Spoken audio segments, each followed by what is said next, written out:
Surely God would not have created such a being as man, with an ability to grasp the infinite, to exist only for a day. No, no, man was made for immortality. The demon of intemperance ever seems to have delighted in sucking the blood of genius and of generosity. This is a world of compensations, and he who would be no slave, must consent to have no slave. Those who deny freedom to others, deserve it not for themselves, and, under a just God, cannot long retain it. In giving freedom to the slave, we assure freedom to the free, honorable alike in what we give, and what we preserve. We shall nobly save, or meanly lose, the last best hope of earth. The one victory we can ever call complete will be that one which proclaims that there is not one slave or one drunkard on the face of God's green earth. All I ask for the Negro is that if you do not like him, let him alone.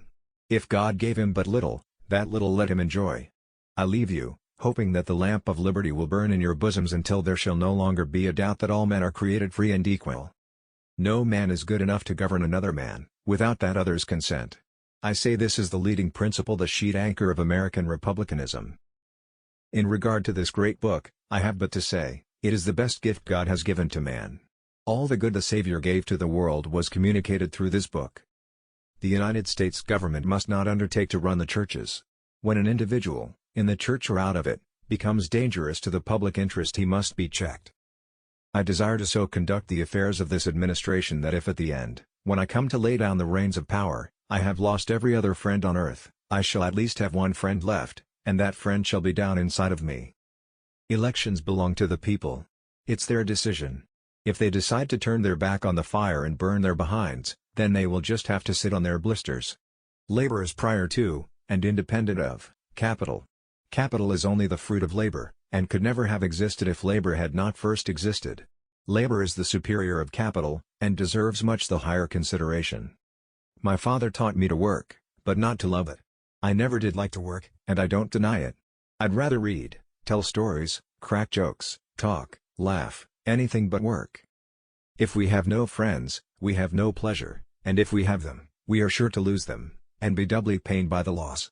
I never encourage deceit, and falsehood, especially if you have got a bad memory, is the worst enemy a fellow can have. The fact is, truth is your truest friend, no matter what the circumstances are. I do the very best I know how, the very best I can, and I mean to keep on doing so until the end. Our reliance is in the love of liberty which God has planted in our bosoms. Our defense is in the preservation of the spirit which prizes liberty as the heritage of all men, in all lands, everywhere. Peace does not appear so distant as it did.